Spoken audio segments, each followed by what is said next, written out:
Nagbabakasyon na marami tuwing Semana Santa pero ang mga tagamando ng trapiko pinagbawalang magbakasyon at mag-absent. Iwas disgrasyang biyahe naman ang target ng mga kinukulan kaya pinagseminar nila ang mga driver ng bus. Mula sa Araneta Center Bus Terminal sa Cubao sa Quezon City, nakatutok live si Steve Lainitan. Steve.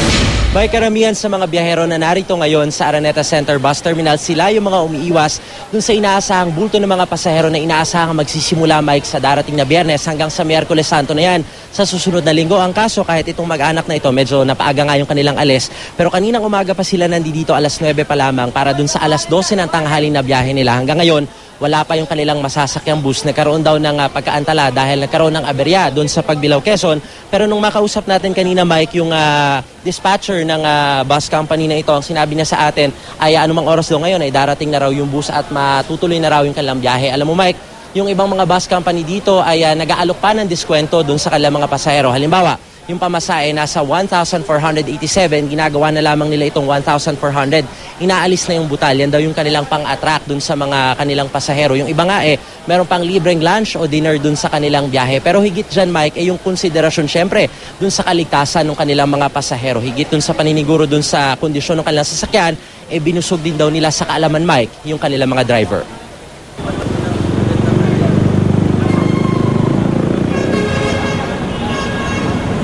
Bago umalis sa terminal sa EDSA, sinusuri muna kung may sapat na langis at tubig ang makina ng bus. Bagong palit daw mga gulong at kumpleto ang stud bolt. Gumagana rin ang busina, ilaw at wiper. Mga bagong pelikulang aprobado ng MTRCB at OMB ang palabas sa TV. Liban pa sa libreng internet para iwas inip sakaling matraffic. Pa-check up namin lahat kung anong kondisyon ng bus. Kung talagang hindi po pwede, pinabalik namin ng maintenance department namin. At para kondisyon ng mga driver, isinailalim sila sa 3 araw na seminar sa UP National Center for Transportation Safety. Mula sa tamang asal sa kalsada, mga umiiral na batas trapiko, pagpapahalaga sa kalikasan, basic first aid techniques at pagsunod sa road signs. Pwede kasing hindi nila alam ang ibig sabihin. Pwede rin, napansin nila, parang hindi naman kasi magandang pagkalagay, hindi standard, or kunya nakalagay lang sa plywood or sa papel. So siguro, or minsan hindi napapansin, kaya siguro hindi nila fina-follow. Importante rin daw ang vehicle dynamics na tutukoy sa tamang pwesto ng kamay, paa at pagupo para komportable sa biyahe. Para sa amin po na mas marami pa namin natutunan dahil po dyan sa pag-seminar namin yan. Sa labas ng bansa, may disiplina yung driver. Pero dito, hindi gaano sumusunod sa batas. Kaya maraming aksidente nangyayari sa atin. Ang MMDA pinaghahandaan na rin ang bulto ng mga pasahero sa mga terminal ng bus. Simula Biyernes, aalalayan na ron ng MMDA ang mga pasahero sa kanilang mga bagahe para mapabilis ang pagbaba sa mga taxi. Mahigpit din ang tagubilin sa traffic constables. Bawal muna ang absent at di pwedeng mag-leave sa Miyerkules at Huwebes Santo. Ito na rin siguro ang kanilang sakripisyo para sa Lenten season. Sakripisyong may kasamang serbisyo.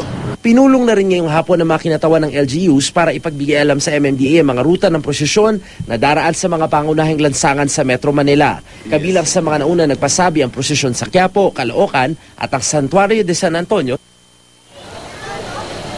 Mike, bagamat yung sa mga babiyahe importante na maaga pa lamang naayos na ninyo yung reservation ng inyong mga ticket. Bagamat sinigurado ng LTFRB na meron na silang inisyu na mahigit 200 special permits para makabiyahe yung mga bus at meron pang mga nakapending na mahigit 600 na special permits. Importante pa rin na agahan ho ninyo ang inyong reservation ng inyong mga tickets para sa gayon hindi kayo nagkukumahog pagdating dito sa terminal, lalo pat mabusisi rin yung isinasagawang pag-inspeksyon naman ng mga security personnel sa inyong mga bagahe. Hanggat maaari daw, Mike, ay dapat 2 hanggang 3 oras yung allowance ninyo sa pagpunta dito naman sa terminal para nang sa gayon hindi kayo maiwanan ng inyong mga sasakyang bus. Mike? Steve, yung nakikita naming dami ng pasahero dyan sa Araneta Bus Terminal sa mga sandaling ito, normal pa ba yan o nadagdagan na sa puntong ito na hindi pa naman talaga Semana Santa dahil sa 1 linggo pa yun Steve? Tama ka dyan, Mike. Kasi yung mga nakikita niyo bumabiyahe ngayon, karamihan sa mga nakausap ko kanina ay uuwi sa kanilang mga probinsya para nga makigunita, para naman dumalo dun sa mga graduation ceremony nung kanilang mga kaanak. Kaya yung iba, inagahan na rin talaga para sa pool na yung graduation, pati yung pagunita ng Semana Santa sa probinsya, Mike. Maraming salamat, Steve Dailisan.